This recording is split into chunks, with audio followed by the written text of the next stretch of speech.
आजकल एक बहस चल रही है, गांधी और सावरकर। सावरकर को देशद्रोही बताया जाता है और गांधी को राष्ट्रभक्त।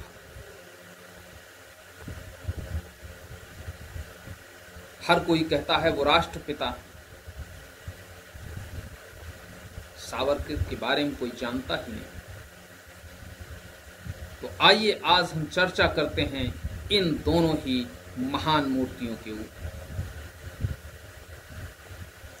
कौन महान है, कौन दुष्ट है, आकलन आपको करना है और पूरी तरह से सुनने के बाद कमेंट जरूर करना, क्योंकि आप ही ये निर्धारित करेंगे कौन दुष्ट है और कौन अच्छा। इतिहास में ऐसे नायक कम ही हैं जिन्हें विनायक दामोदर सावरकर की तरह तीखे और धूर्ततापूर्ण दुष्प्रचार अभियानों का सामना करना पड़ा हो। ये वही सावरकर हैं जिन्होंने एम.एन. रॉय, हिरेंद्र नाथ मुखर्जी ऐसे डांगे जैसे भारत के शुरुआती कम्युनिस्ट नेताओं समेत अनेक राजनैतिक नेताओं और राष्ट्रभक्तों को प्रेरित किया था। लेकिन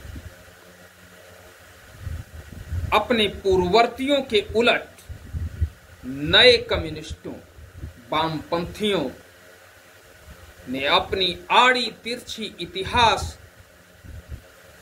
दृष्टि से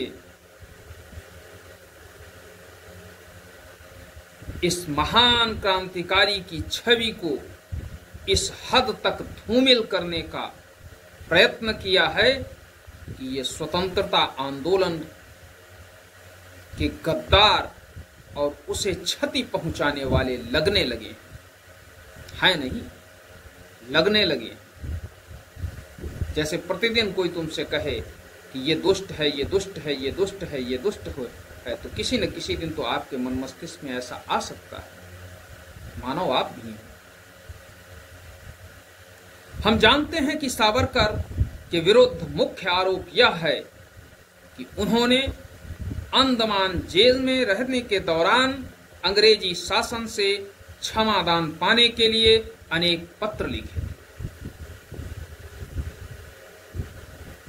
यह ऐसी बात है जो आपातकाल के बाद के दौर में शुरू हुई, आपातकाल के दौर के बाद में शुरू हुई।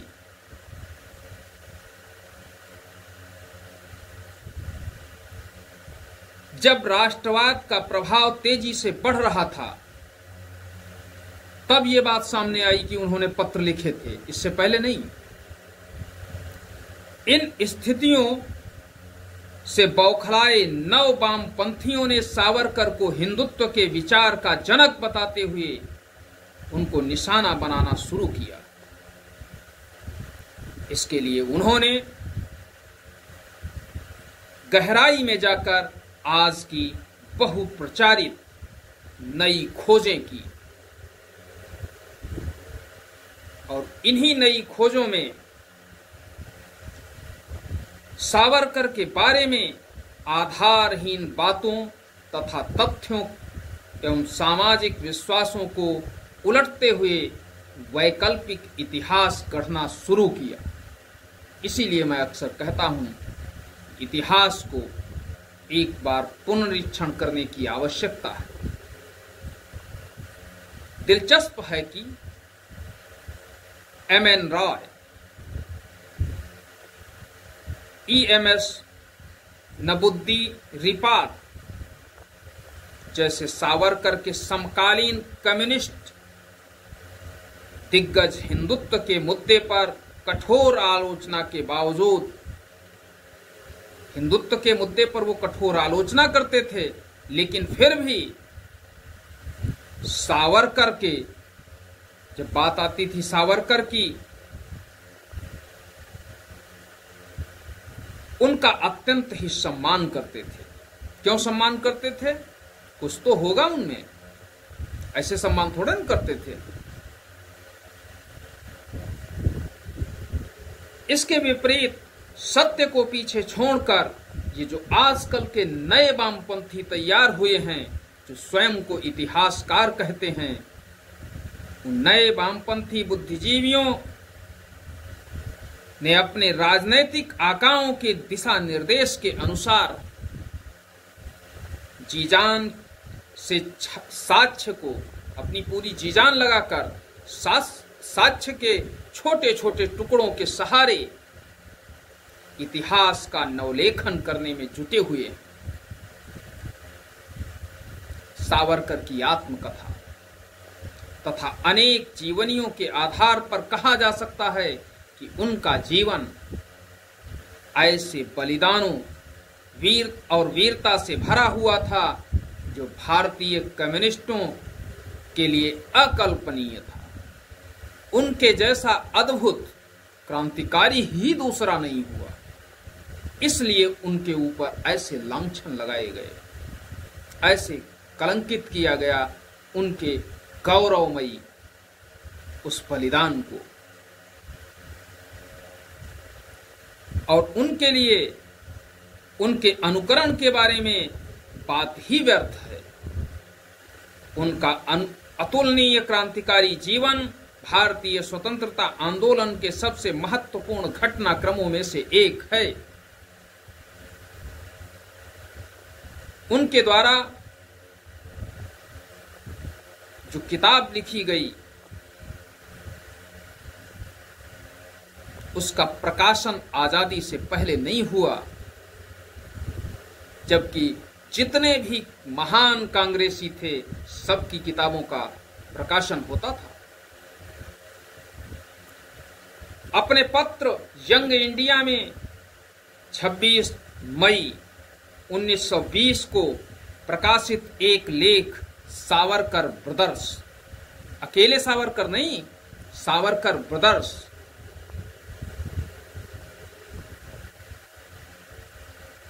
Complete works of Mahatma Gandhi, खंड 20 पृष्ठ 368 में गांधी ने लिखा है। महात्मा गांधी, जिनको राष्ट्रपिता कहा जाता है, उन्होंने लिखा है, क्या लिखा है? भारत सरकार की प्रांतीय सरकारों की कार्रवाई के चलते कारावास काट रहे बहुत से लोगों को शाही क्षमादान का लाभ मिला है,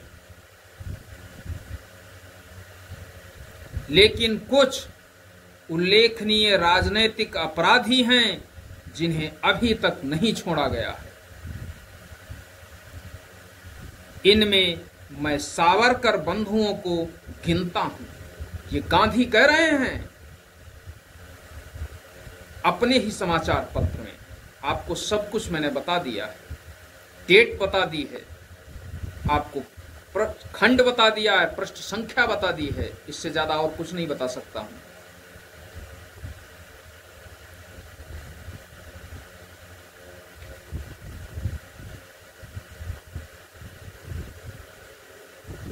ये उन्हीं संदर्भों में राजनीतिक अपराधी हैं जिनमें पंजाब के बहुत से लोगों को केंद्र से छोड़ा जा चुका है। पंजाब के क्रांतिकारियों को छोड़ा जा चुका है, लेकिन सावरकर बंधुओं को नहीं छोड़ा गया। इस बीच क्षमादान घोषणा के 5 महीने बीत चुके हैं, फिर भी इन दोनों भाइयों को स्वतंत्र नहीं किया गया है। अनुमान लगाइए कि जहां क्षमादान दिया जा रहा है वहां एक व्यक्ति आज भी कारावास में बंद है, वो भी काला पानी की। जीवन में 2 बार काला पानी की सजा मिली, एक ही जीवन में 2 बार। राजनीतिक कैदियों के लिए निर्धारित प्रारूप में सशर्त क्षमादान की अपील करना उन दिनों एक सामान्य प्रक्रिया थी। कोई भी अपील कर सकता था क्षमादान के लिए।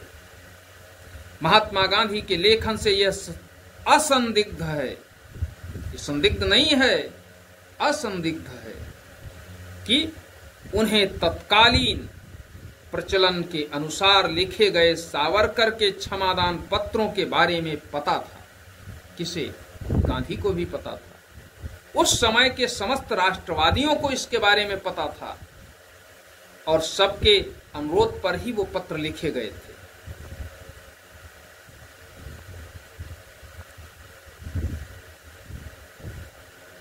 उन दिनों अधिकांश राजनैतिक कैदी क्षमादान के लिए आवेदन करते और सम्राट से क्षमादान पाते थे, अर्थात गवर्नर जनरल से क्षमादान पाते थे, जिसे बाद में वामपंथियों ने अक्षम्य और अभूतपूर्व अपराध के रूप में प्रचारित किया। ये सब वामपंथियों का बनाया हुआ। नफरत हो जाएगी आपको। लेख में गांधी जी ने जीडी सावरकर के जीवन के बारे में संक्षेप में लिखा। क्या लिखा? दोनों भाइयों में बड़े श्री गणेश दामोदर सावरकर का जन्म 1879 में हुआ था और उन्होंने सामान्य शिक्षा प्राप्त की। 1908 में उन्होंने नासिक में स्वदेशी आंदोलन में प्रमुखता से हिस्सा लिया था।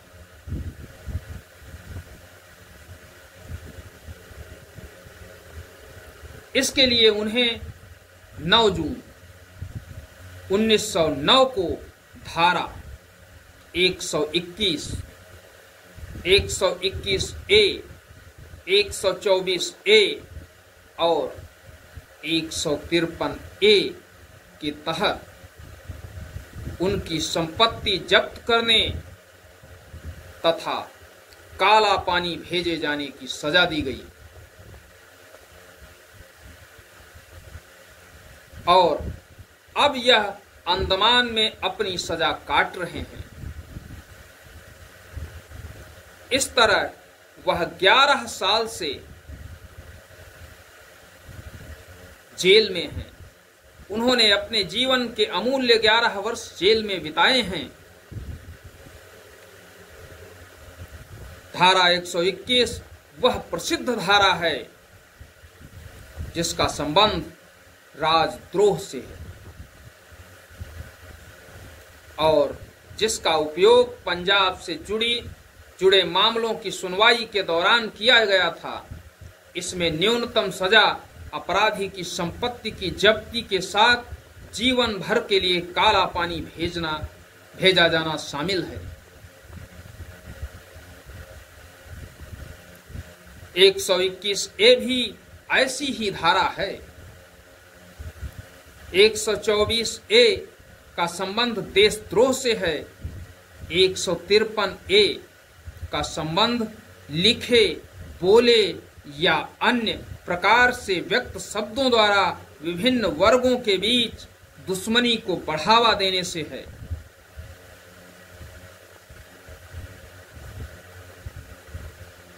इससे यह स्पष्ट है कि श्री गणेश सावरकर के खिलाफ लगाए गए सभी आरोप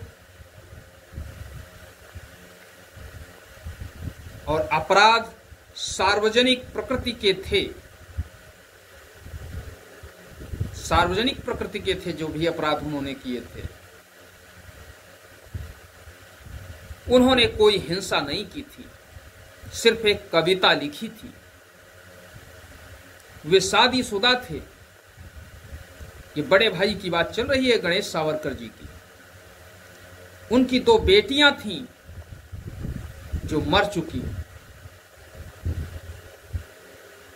2 बेटियां थीं जो मर चुकी हैं और लगभग 18 महीने पहले उनकी पत्नी की भी मृत्यु हो चुकी। जीडी सावरकर के बारे में संक्षिप्त विवरण देने के बाद महात्मा गांधी ने विनायक दामोदर सावरकर का परिचय दिया। बीडी सावरकर का दूसरे भाई का जन्म 1884 ईस्वी में हुआ था। उनकी ख्याति लंदन में अपने कामकाज के लिए है। पुलिस हिरासत से बचने की सनसनीखेज कोशिश में पोर्ट हॉल के रास्ते फ्रांसीसी तट पर जहाज से कूद जाने की घटना अभी भी लोगों के दिमाग में ताजा है। ये गांधी लिख रहे हैं। अगर न समझ में आई हो तो बता दूं, जब अंग्रेज उनको काला पानी के लिए लिए जा रहे थे तो रास्ते में वह जहाज से समुंदर में उतर जाते हैं चुपके से, और समुंदर में तैरकर एक पास में ही टापू होता है, उस टापू पर पहुंच जाते हैं जहां पर फ्रांस की आर्मी थी। वो सोचते हैं कि मुझे यहां शरण मिल जाएगी, लेकिन फ्रांस की आर्मी उनसे कम्युनिकेट नहीं हो पाती है, क्योंकि उन्हें हिंदी और अंग्रेजी आती थी, फ्रांसीसी नहीं आती थी, और फ्रांसीसियों को अन्य भाषाएं नहीं आती थी। ऐसी स्थिति में अंग्रेजों के द्वारा जब देखा गया कि वह निकलकर भाग चुके हैं, तो उन्होंने उनसे संवाद किया, और संवाद करके उन्होंने एक बार पुनः सावरकर जी को गिरफ्तार किया।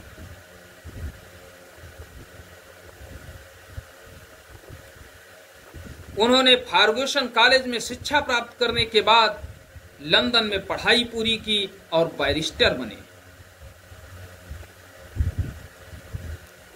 वह 1857 के सिपाही विद्रोह के इतिहास पर एक प्रतिबंधित पुस्तक के लेखक भी हैं, क्योंकि 1857 का जो विद्रोह हुआ था उसे कोई सिपाही विद्रोह कहता था, कोई हिंदू मुस्लिम का षड्यंत्र कहता था, कोई उसे सभ्यता के विरुद्ध युद्ध कहता था। लेकिन उस पर उन्होंने 1857 की क्रांति, प्रथम स्वतंत्रता संग्राम पर उन्होंने जो पुस्तक लिखी, उसमें उन्होंने बताया कि उसको पहला प्रथम स्वतंत्रता संग्राम क्यों कहा जाता है, उसमें किन किन लोगों ने भाग लिया, बूढ़े बच्चे, सामान्य वर्ग के लोगों ने, गरीब पिछड़े तबके, किसान, कारीगर, इस सब ने उसमें भाग लिया था।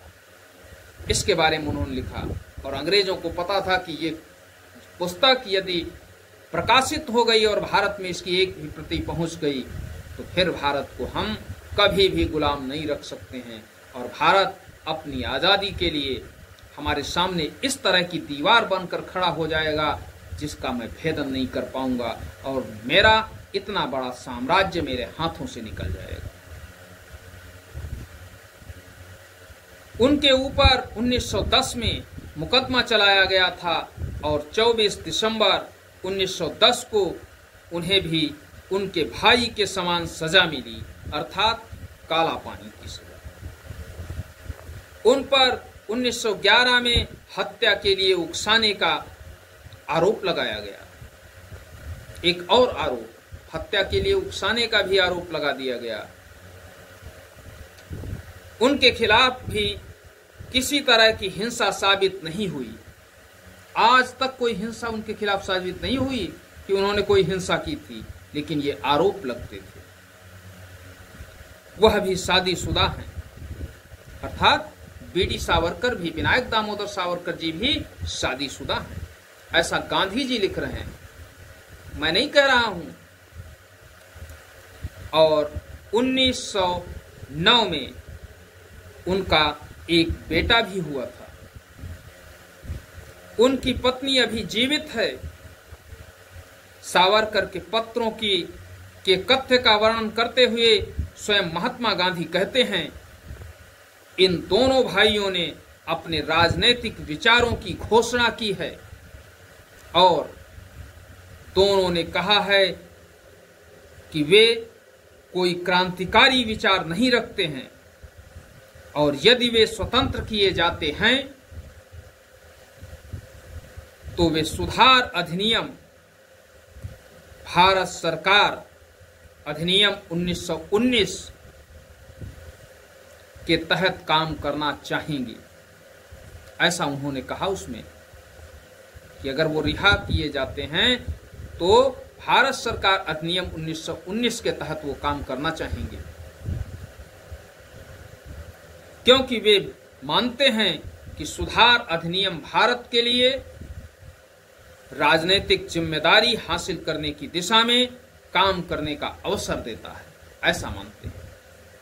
जेल में रहते हुए ये गांधी जी लिख रहे हैं। गांधी जी आगे लिखते हैं, क्या कहते हैं?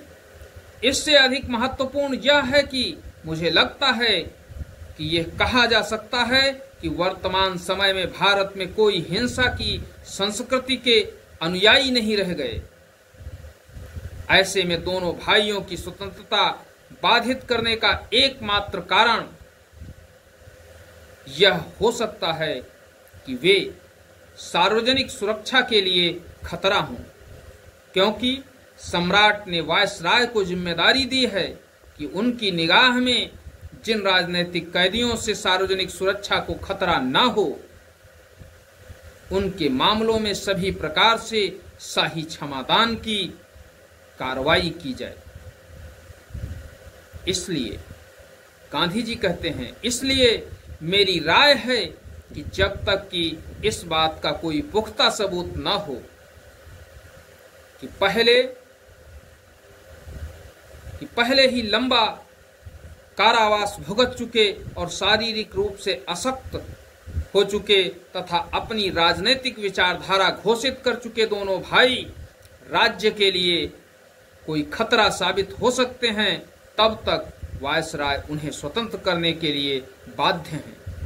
वायसराय की राजनीतिक क्षमता में सार्वजनिक सुरक्षा की शर्त पूरी करने पर उन्हें मुक्त करने की बाध्यता ठीक वैसे ही है जैसे कि न्यायिक क्षमता में न्यायाधीशों द्वारा दोनों भाइयों को कानून के तहत न्यूनतम सजा देनी अनिवार्य थी। उन्होंने आगे यह तर्क भी दिया है कि अगर उन्हें किसी भी कारण से कैद में रखा जाना है तो इसका औचित्य स्थापित करने का पूरा बयान जनता के सामने रखा जाना चाहिए। ये गांधी जी ने कहा है, न मैं बोल रहा हूं न कोई हिंदू इतिहासकार बोल रहा है, वही गांधी जी बोल रहे हैं जो राष्ट्रपिता हैं। गांधी जी ने अपने लेख में आगे लिखा, ये मामला पंजाब सरकार के प्रयासों से लंबे कारावास के बाद मुक्त हुए भाई परमानंद के मामले की तुलना में न बेहतर है और न ही बुरा। न ही उनके मामले को सावरकर बंधुओं से इस मायने में अलग देखा जाना चाहिए कि भाई परमानंद ने पूरी तरह से निर्दोषिता का तर्क दिया था। जहां तक सावरकर का सवाल है, उनके सभी एक जैसे दोषी हैं, क्योंकि सभी को सजा सुनाई गई थी और शाही क्षमादान केवल संदिग्ध मामलों तक ही सीमित नहीं है, बल्कि उन सभी मामलों में लागू है जिनमें अपराध पूरी तरह से सिद्ध हुए। क्षमादान लागू करने की स्थितियां यह हैं कि अपराध राजनीतिक होना चाहिए और वायसराय की दृष्टि में क्षमादान पाने वाले व्यक्ति से सार्वजनिक सुरक्षा को कोई खतरा नहीं होना चाहिए। दोनों भाइयों के राजनीतिक अपराधी होने के बारे में कोई सवाल ही नहीं है, ये गांधी जी कह रहे हैं। और अभी तक जनता जानती है कि वे सार्वजनिक सुरक्षा में कोई खतरा नहीं है। ऐसे मामलों के संबंध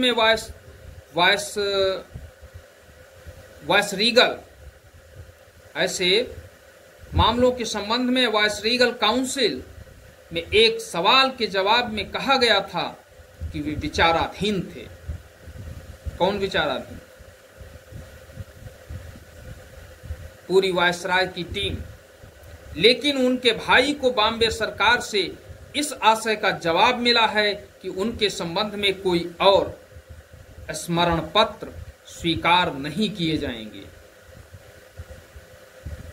तथा श्री मॉन्टेग्यू मॉन्टेग्यू चेम्सफोर्ड की रिपोर्ट आपने सुनी है? मॉन्टेग्यू ने हाउस ऑफ कॉमन्स में कहा है कि भारत सरकार की राय में उन्हें मुक्त नहीं किया जा सकता। भारत सरकार की जो राय है उसमें उन्हें मुक्त नहीं किया जा सकता। हालांकि इस मामले को इतनी आसानी से दबाया नहीं जा सकता। जनता को उन सटीक आधारों को जानने का अधिकार है जिनके आधार पर शाही उत्तोलना के बावजूद दोनों भाइयों की स्वतंत्रता पर रोक लगाई जा रही है, जबकि यह उनके लिए वैसा ही है जैसे शाही घोषणा में निहित कानूनी शक्ति। ये सावरकर है और उनके ऊपर आरोप लगाया जाता है कि सावरकर देशद्रोही है। आज कांग्रेसी भी उसी पाले पर बैठे हुए हैं, कम्युनिस्ट भी उसी पाले पर बैठे हुए हैं और वो सारे देशद्रोही इसी पाले पर बैठे हुए हैं, एक ही पाले पर और एक ही व्यक्ति के ऊपर आरोप लगाने के लिए तत्पर हैं।